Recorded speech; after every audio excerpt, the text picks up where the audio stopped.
The Transformation of Impressions by Samael Aun Weor.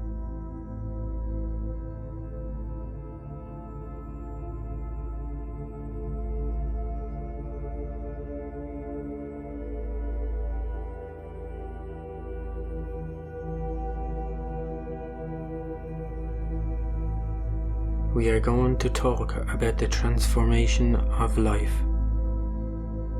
This transformation is only possible if one has the resolution to profoundly do it unto oneself.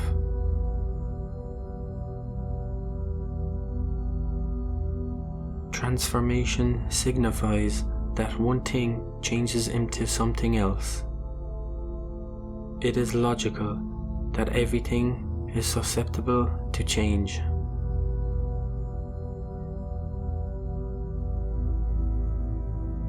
Well-known transformations within matter exist. This no one can deny.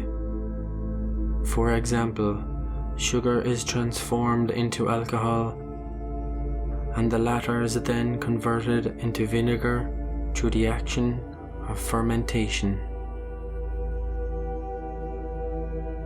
This is the transformation of a molecular substance.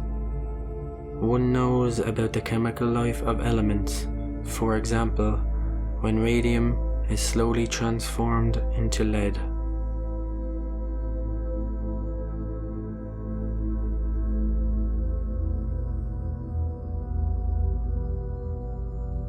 The alchemists of the Middle Ages spoke about the transmutation of lead into gold.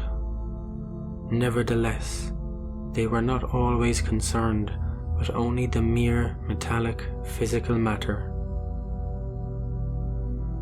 More specifically, what they wanted to indicate with such a statement was how the transmutation of lead of the personality can be transformed into the gold of the spirit. Therefore, it is convenient for us to reflect upon all of these things.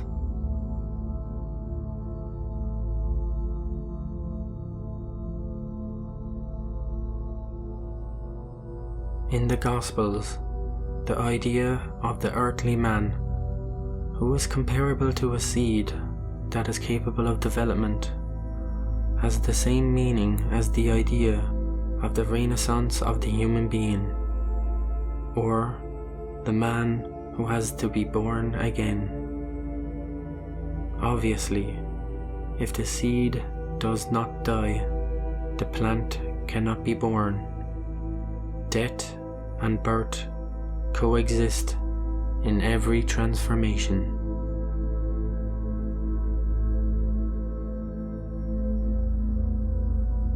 In Gnosis, we consider the human being to be like a factory with 3 floors that normally absorbs 3 types of nourishment.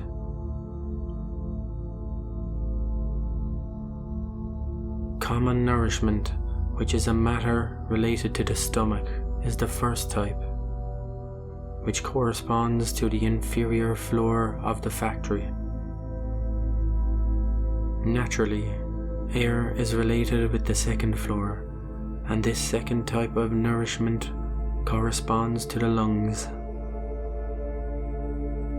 Undoubtedly, impressions are associated with the third floor, or the third type of nourishment, and this corresponds to the brain.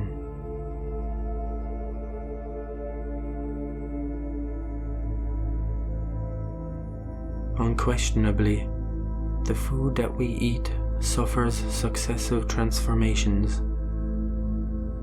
The process of life in and of itself is transformation.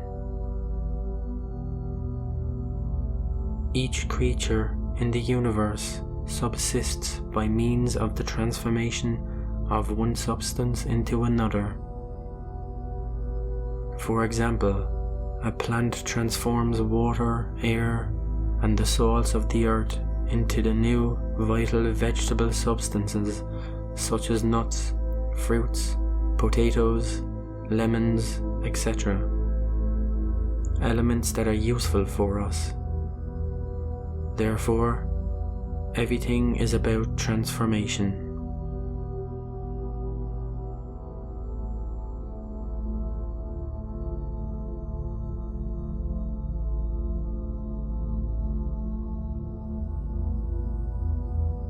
The fermentations of nature vary because of the action of the solar light.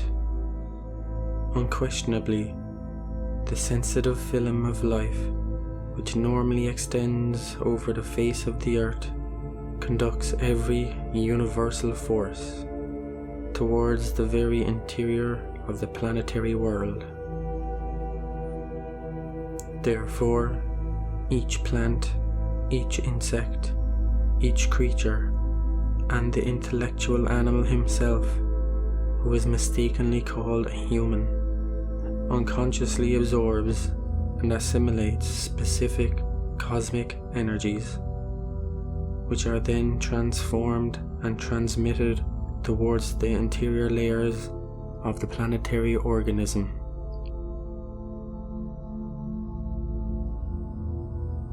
Every creature, according to its species, transforms specific energies that are then transmitted into the interior of the earth for the economy of the world.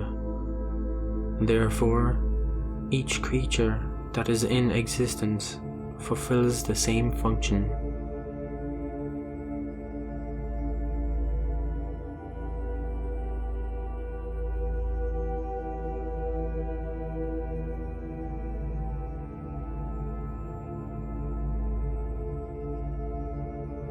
When we eat a food necessary for our existence, then it is indeed transformed from one phase into another, into all of those elements that are so indispensable for our existence. Which center carries out those processes of the transformation of substances within us?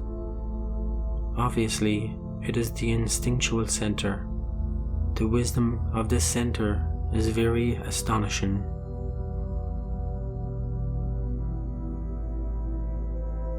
Digestion in itself is transformation. In other words, the food within our stomach, in the inferior part of this 3-story factory of our human organism, suffers a transformation.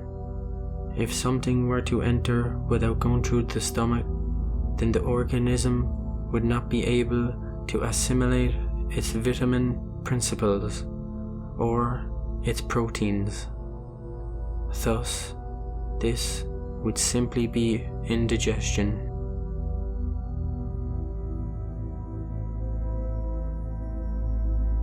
As we reflect upon this subject, we comprehend the necessity of undergoing a transformation. It is evident that physical food is transformed. However, this is something that invites us to reflect. Does an educated center for the transformation of impressions exist within us? No, indeed. For the purpose of nature itself, it is not necessary whatsoever for the intellectual animal mistakenly called human to transform impressions. But a human being can transform his impressions by himself. Naturally, he has to comprehend the reason for that necessity. We state that this is performed when one possesses an in-depth knowledge.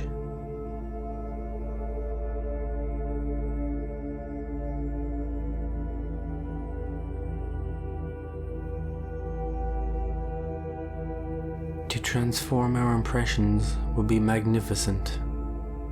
However, the majority of people, as they are seen in the field of practical life, believe that this world will give them what they yearn for and seek.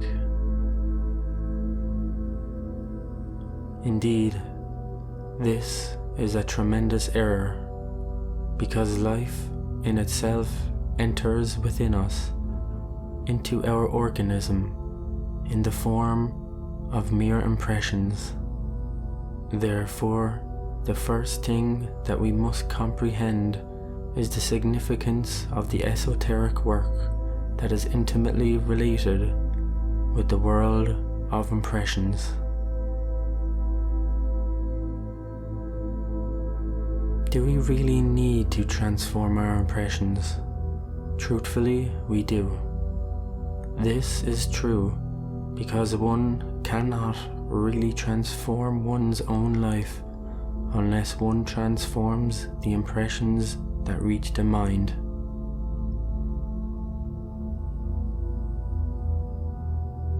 The people who read or are listening to these lines must reflect on what is being stated here.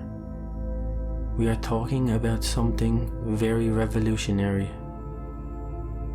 Since the whole world believes that the physical world is what is real.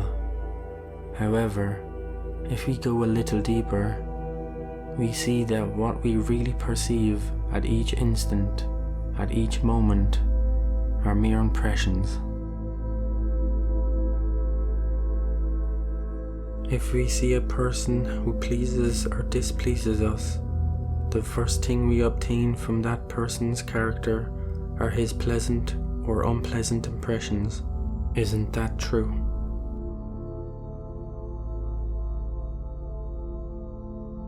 This we cannot deny. Therefore, life is a succession of impressions, and not a physical thing of an exclusively materialistic type, as is believed by the learned ignoramus. Thus, the reality of life is its impressions. Indeed, the ideas that we are enunciating here are not easy to grasp or to apprehend. Possibly, there are readers who are certain that life exists just as it is and not according to their impressions. Obviously, they are so influenced by this physical world that this is how they think. For example, the person that we see there, seated on a chair with this or that colored suit, or the person who greets us or who smiles at us, are for us truly real. However, if we meditate profoundly on all of them, then we will arrive at the conclusion that what is real for us are the impressions.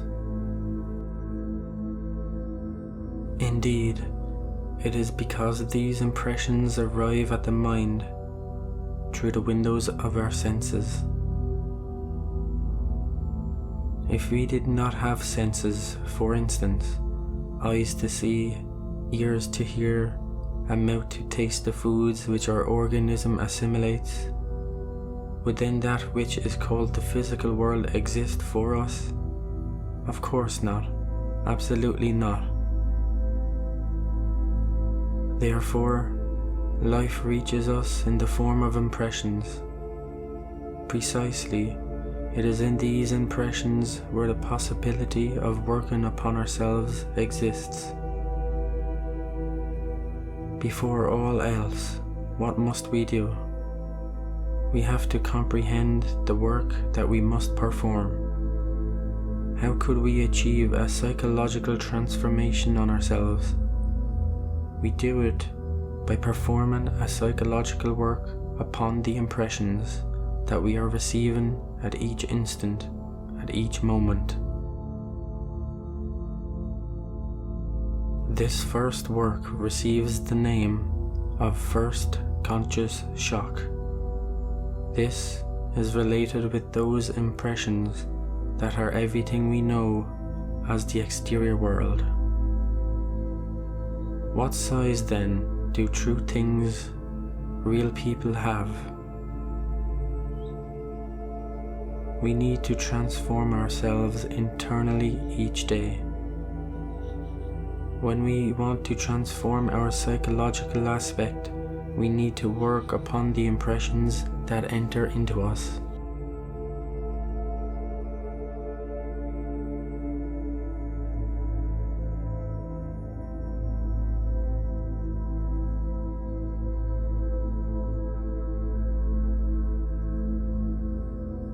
Why do we call the work of the transformation of impressions the first conscious shock? It is because the shock is something that we cannot observe in a merely mechanical manner. This could never be done in a mechanical manner. One needs a self-conscious effort. It is clear that when one begins to comprehend this work, one begins to cease being the mechanical human being who only serves nature's purpose.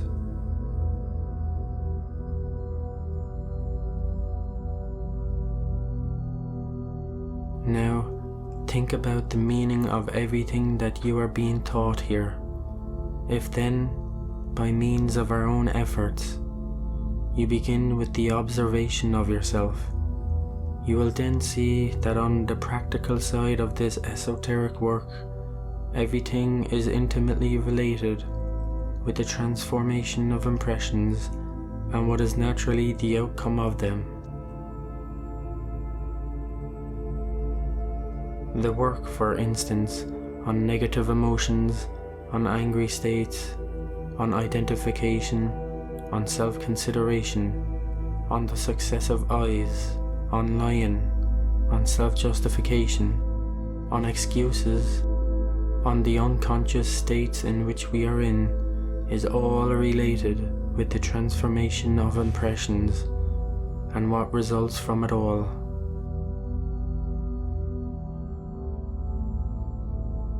Regarding the significance of transformation, it is advantageous to compare the work upon oneself in a certain manner to a dissection. Do not forget that it is necessary to perform an element of change at the place of entry of the impressions.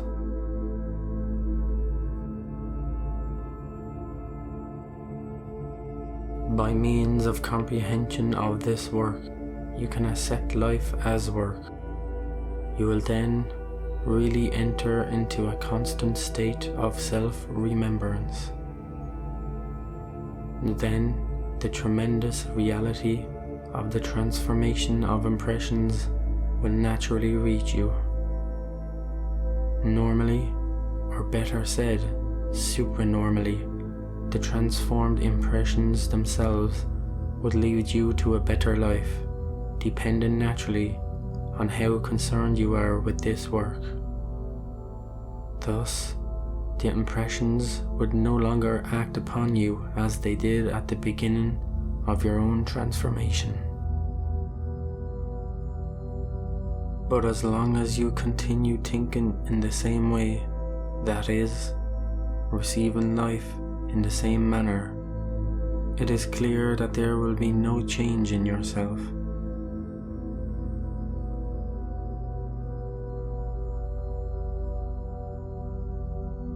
To transform the impressions of life is to transform oneself. This totally new manner of thinking helps us to carry out such a transformation. This entire dissertation is exclusively based on the radical manner of transforming oneself. Thus, if one does not transform oneself, nothing is achieved. You will comprehend, indeed, that life demands from us a continuous reaction towards it. Thus, all of these reactions from our personal life. Therefore, to change one's life is to really change one's own reactions towards it. Exterior life reaches us as mere impressions that incessantly force us to react, we would say in a stereotypical way. If the reactions that form our personal life are all of a negative type, then our own life will be negative as well. Life consists of a successive series of negative reactions that happen as incessant responses towards the impressions that reach the mind. Therefore, our task consists of transforming the impressions of life in such a manner that they do not provoke this negative type of response. However, in order to achieve this, it is necessary to observe oneself from instant to instant, from moment to moment. Therefore, it is urgent to study one's own impressions. We must not allow the impressions reach us subjectively and mechanically. If we start having such control, we will begin a new life. We will begin to live more consciously. An individual cannot give himself the luxury of allowing the impressions to reach him mechanically. Thus, when one acts in this way, one transforms the impressions and then begins to live consciously.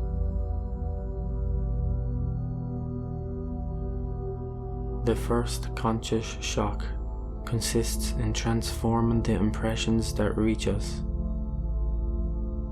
If one manages to transform the impressions that reach one's mind at the moment of entry, then one obtains marvelous results that benefit one's existence. One can always work on the outcome of impressions. Thus, indeed, these impressions will conclude without mechanical effect, for this mechanicity is usually disastrous in the interior of our psyche. This Gnostic esoteric work must be brought about to the point where the impressions enter. Otherwise, they are distributed to wrong places by the personality in order to evoke old reactions. I am going to simplify this. As an example, let us use the following. If we throw a stone into a crystalline lake, impressions will then be produced in the lake, and the response of those impressions produced by the stone manifest themselves in the form of waves that go from the center to the periphery. Now, imagine the mind as a lake. Suddenly, an image of a person appears. That image, like the stone in our example above, reaches the mind. Then, the mind reacts in form of impressions. The impressions are the outcome of the image that reaches the mind, and the reactions are the responses to such impressions. If a ball is thrown against the wall receives the impressions. Afterwards, a reaction will follow, which consists of returning the ball to the one whoever threw it. Perhaps the ball will not be returned directly to the person, but the ball will bounce back, and that is precisely the reaction. The world is formed by impressions. For example, the image of a table reaches our mind through the senses. We cannot say that the table has arrived or that the table has entered our cerebrum. That is absurd. However, the image of the table is indeed inside of us. Thus, our mind reacts immediately, saying, "This is a wooden or metal table." Impressions that are not so pleasant also exist. For example, the words of an offender. Isn't that true? Could we transform the words of an offender? No, because the words are as they are. Therefore, what could we do? We must transform the impressions that such words produce within us. This is possible. The Gnostic teachings show us how to crystallize the second force that is Christ within us by means of a postulate which states, one has to receive with gladness the unpleasant manifestations of our fellow men. Found in the previous postulate is the way to transform the impressions that the words of an offender produce within us. Receive with gladness the unpleasant manifestations of our fellow men. This postulate will naturally lead us to the crystallization of the second force, Christ. The practice of this postulate will cause the Christ to come and take shape within us. If from this physical world we only know its impressions, then indeed the physical world is not as external as people believe.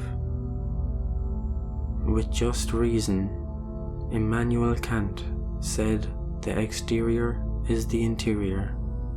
If the interior is what matters, we should therefore transform the interior.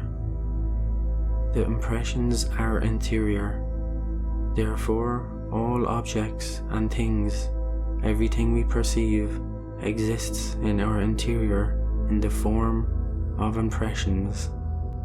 If we do not transform impressions, nothing will change within us. Lust, covetousness, pride, hatred, etc. exist in the form of impressions within our psyche that vibrate incessantly.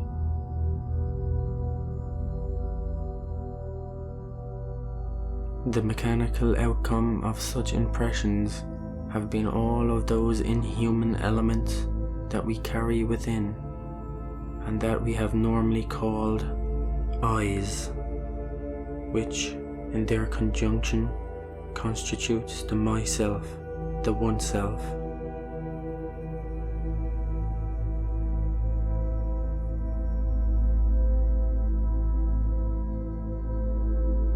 Let us suppose, for example, that a man sees a provocative woman and that he does not transform these impressions. The result will be that the same impressions of a lustful type produce in him the desire of possessing her.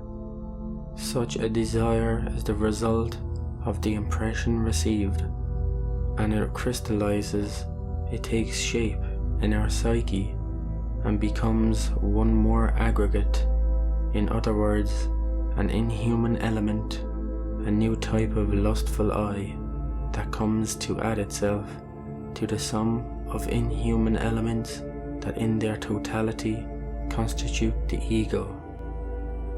Anger, covetousness, lust, envy, pride, laziness, and gluttony exist within us. Why does anger exist within us? Because many impressions reached our interior and we never transformed them. The mechanical outcomes of such never before transformed impressions of anger form the eyes which exist and vibrate in our psyche and which constantly makes us feel angry. Why covetousness?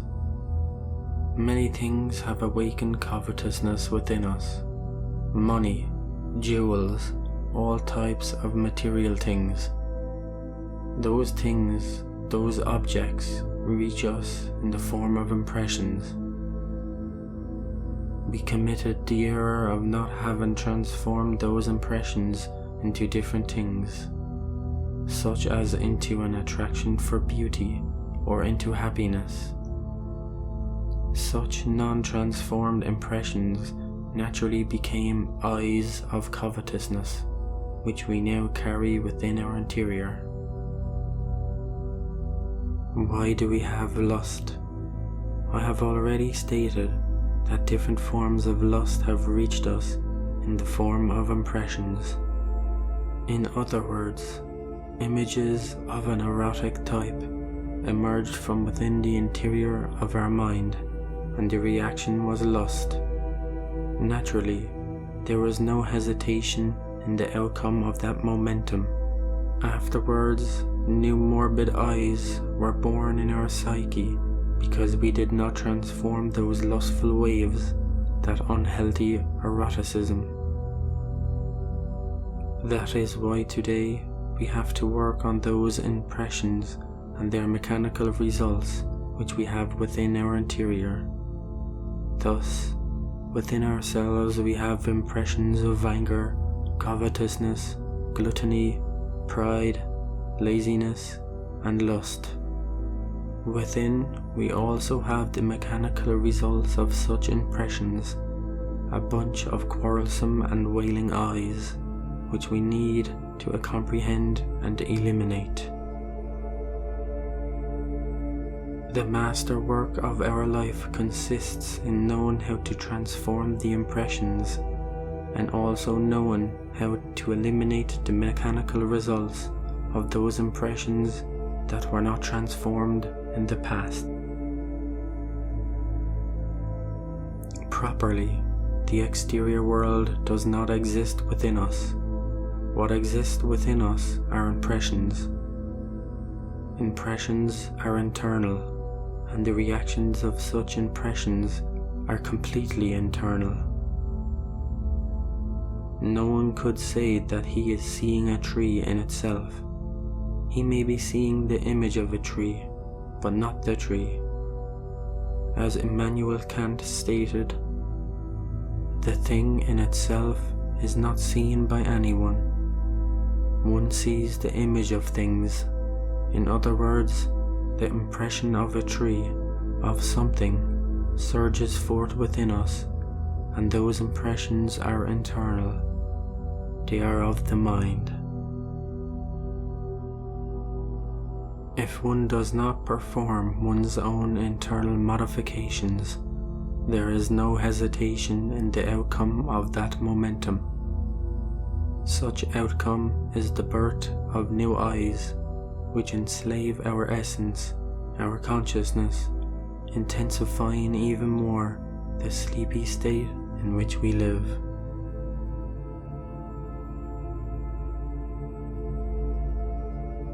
When one truthfully comprehends that everything that exists within oneself is nothing but impressions which are related to the physical world, one also comprehends the necessity of transforming those impressions.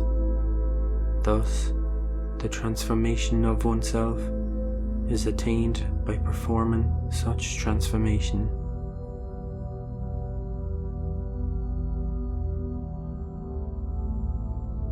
There is nothing that hurts more than a slanderer or the words of an offender. If one is capable of transforming the impressions which such words produce within, those impressions have no value. In other words, they remain like a check drawn against insufficient funds. Certainly, the words of an insulter do not have any more value than that which the insulted person gives to them.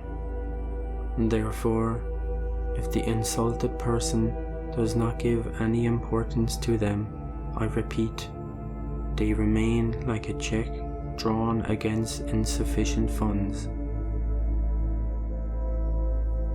By comprehending this, one transforms the impressions of those words.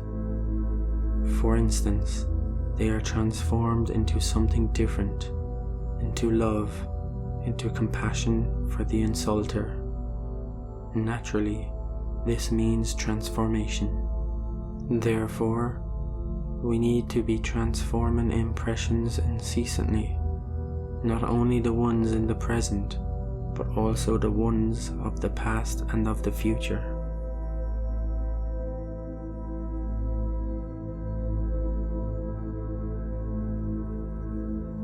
Within us there exists many impressions. We commit the error of not having transformed those impressions in the past. Many mechanical results of the same impressions exist within us. They are called I's. Now we have to disintegrate to annihilate them in order for our consciousness to remain free and awake. It is indispensable to reflect on what I am stating here. Things, people, are nothing more than impressions within ourselves, within our minds. Therefore, if we transform those impressions, we transform our life radically. For instance, when a person feels proud because of his social position or his money, such pride, which exists within him, has as its basis ignorance. If, however, this person realizes that his social status is made up of mere mental matter, a series of impressions which have reached his mind, and he then analyzes the value of this mental matter, he comes to realize that such a position exists only in his mind, in the form of impressions. Those impressions which money and social status produce are nothing but external impressions of the mind. Thus, by simply comprehending that they are only impressions of the mind, a transformation of the same impressions occurs. Then, pride by itself declines, collapses, and humility is born within us in a natural way.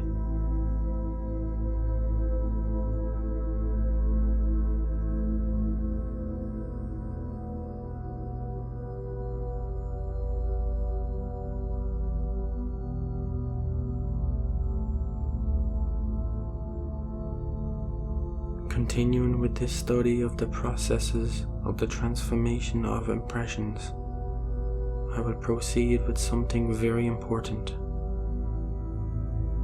For instance, the lustful image of a person reaches our mind or surges forth within our mind. It is obvious that such an image is an impression. We could transform that lustful impression by means of comprehension. It would be enough in that instant for us to think that that woman will one day die and that her body will become dust in a cemetery. If within our imagination we saw her body in the process of disintegration in the grave, this would be more than enough to transform that lustful impression into chastity. Because if it is not transformed, it will be added to the legion of our eyes of lust.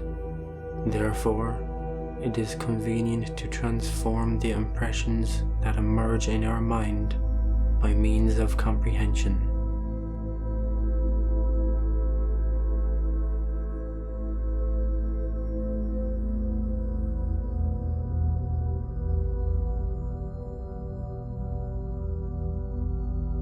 It is highly logical that the exterior world is not as external as it is normally believed. Everything that reaches us from the physical world is in our interior because these are nothing but internal impressions. No one could put a tree, a chair, a palace, or a rock into his mind. Everything reaches our mind in the form of impressions. This is it. Thus, the impressions that come from this world, which we consider to be external, are not as external as we believe. Therefore, it is unpostponable that we transform impressions through comprehension. If someone greets us, praises us, how could we transform the vanity which this or that flatterer provokes within us?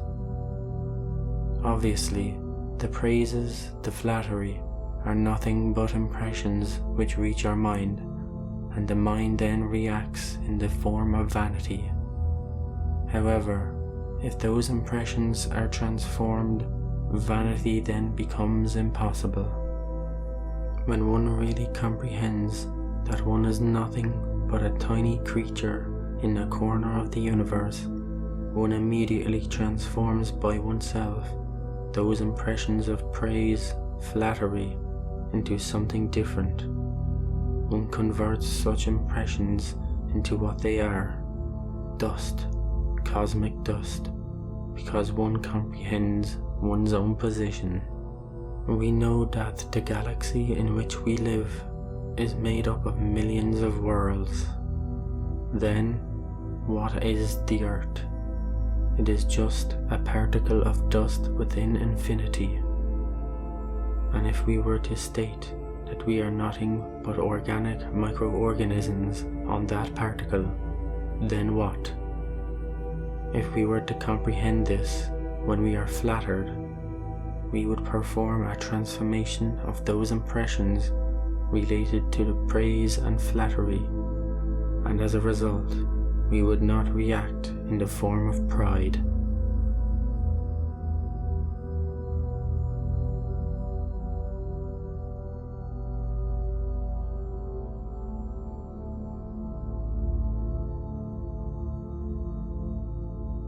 The more we reflect upon this, the more we will see time and again the necessity of a complete transformation of impressions.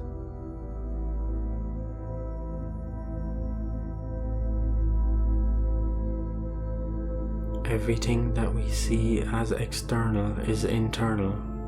If we do not work within the interior, then we tread upon the path of error, because we are not modifying our habits. If we want to be different, we need to transform ourselves integrally. We must begin by transforming impressions. Thus, sexual transformation surges forth within us when we transform the animal and bestial impressions into elements of devotion.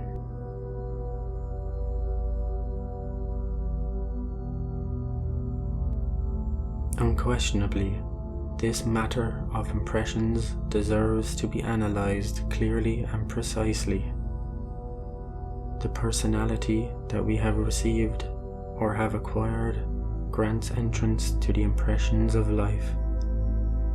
However, this personality does not transform these impressions because the personality is something practically dead.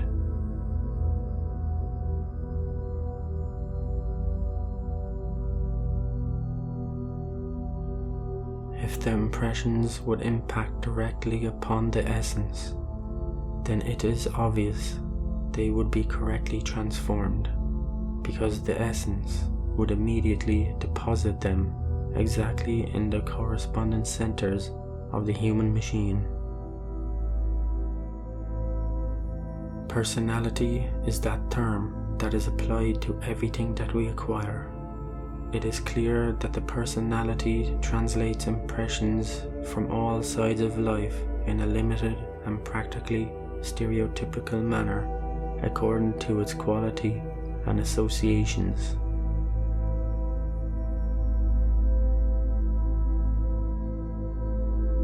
Related to this matter, in the Gnostic esoteric work, the personality is sometimes compared to a terrible secretary who is at the front desk of an office, preoccupied with all the ideas, concepts, preconceptions, opinions, and prejudices. It has many dictionaries, encyclopedias of all types, reference books, etc. Nevertheless, it is not in communication with the centers, in other words, with the mental, emotional, and the physical centers. It is not in communication with the intellectual, motor, emotional, instinctual, and sexual centers because of its unusual ideas.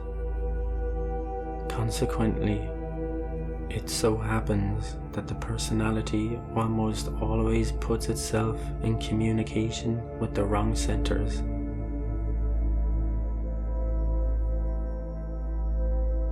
This means that the impressions that arrive are sent to the wrong centers. In other words, the personality places the impressions on centers which do not correspond to them. Naturally, this produces erroneous results. I will make the following example so that I will be better understood. Let us suppose that a woman attends to a gentleman with a lot of consideration and respect. It is clear that the impressions which the gentleman is receiving in his mind are received by the personality, and the latter sends them to the wrong centers. Normally, the personality sends them to the sexual center. Therefore, this gentleman firmly believes that the lady is in love with him. Logically, it does not take long before he rushes to make amorous insinuations to her. If that lady has never had that type of feeling for the gentleman, she will justly feel surprised by all this. This outcome would be due to a terrible transformation of impressions.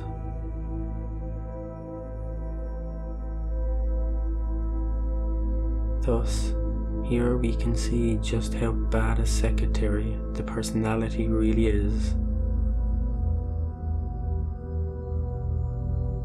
Unquestionably, the life of a human being depends upon this secretary, she who seeks the transformation of impressions within our reference books without ever comprehending what the event truly means.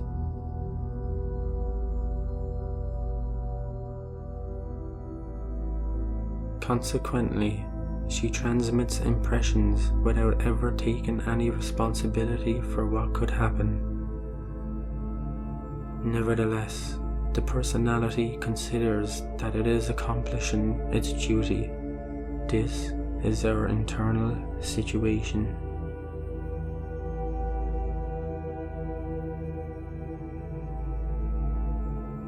Thus, in this allegory, what is important to comprehend is how the human personality, which we acquire and which we are compelled to acquire, begins to take charge of our lives. Unquestionably, it is useless to imagine that this happens only to certain and specific people. This happens to everyone, whoever they might be.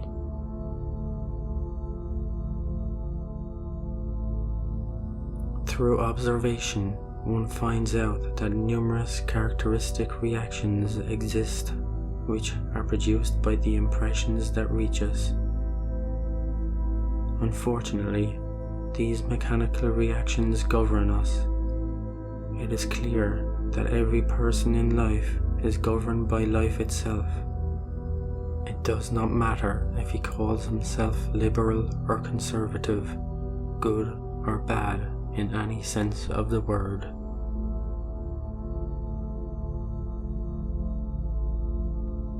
It is obvious that in the presence of the impacts of the exterior world, there exist reactions. Our own life is constituted by them. Therefore, based on this fact, we can emphatically state that humanity is completely mechanical.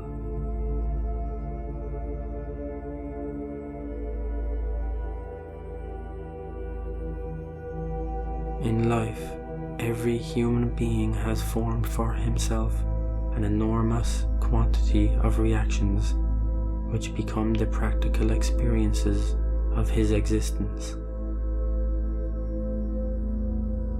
It is clear that every action produces their reactions, which are actions of a certain type. Such reactions are called experiences.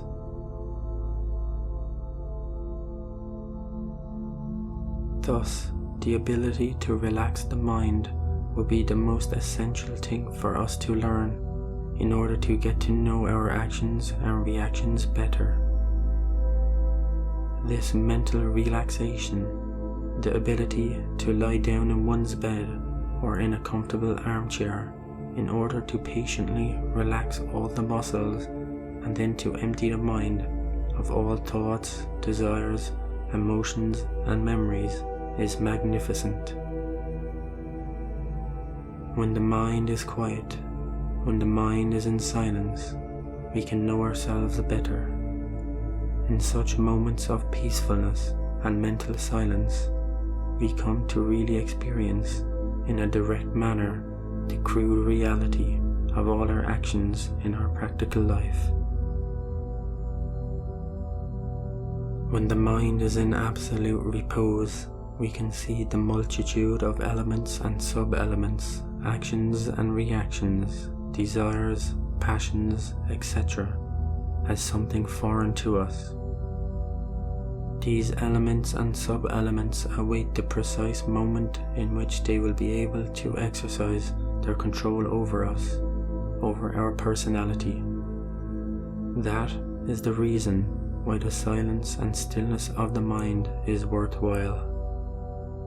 Obviously, the relaxation of the mind is beneficial in the most complete sense of the word because it leads us to individual self-knowledge.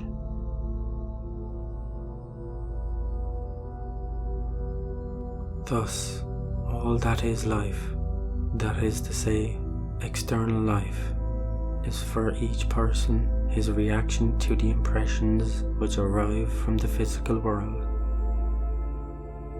It is a great mistake to think that which is called life is a fixed, solid thing which in itself is the same for every person.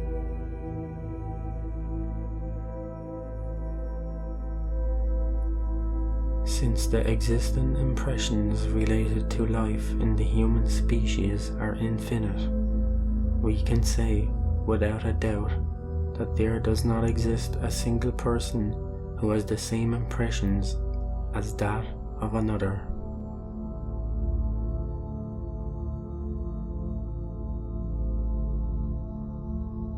Indeed, life is our impressions of it.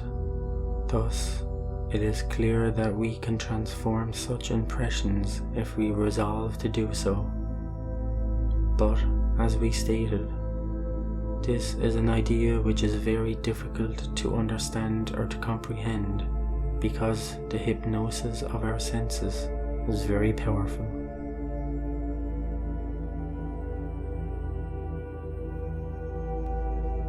Although this might appear incredible, the fact is that all human beings are in a state of collective hypnosis. Such hypnosis is produced by the residual state of the abominable Covetousness organ.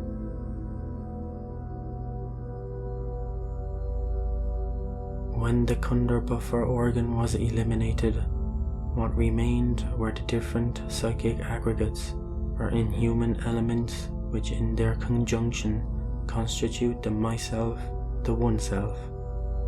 These elements and sub-elements in their turn began to condition our consciousness and keep it in a state of hypnosis.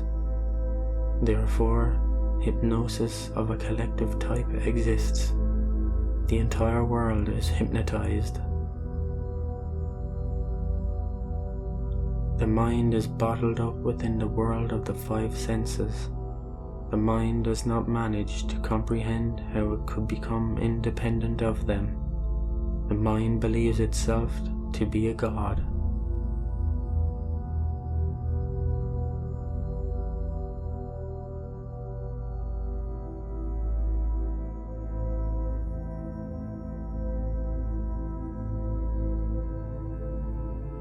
Our internal life, the true life of thoughts and feelings, continues to be confused by our mere reasoning and intellectual concepts.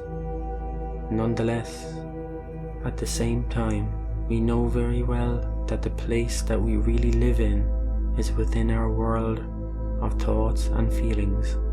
This is something that no one can deny. Life is our impressions, and those can be transformed. We need to learn how to transform our impressions.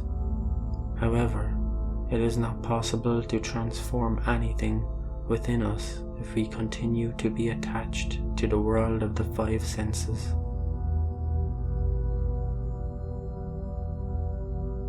As I have stated in my treatise of revolutionary psychology, experience teaches us that if our Gnostic esoteric work is negative, it is due to our own fault. It is from our sensorial point of view that we can say that this or that person of the external world, whom one sees and hears through the eyes and the ears, has to be blamed. This person in turn will say that we are the ones to blame. However, the fault indeed is in the impressions that we might have about people. Many times we think that a person is perverse, when in reality the person is just a humble lamb.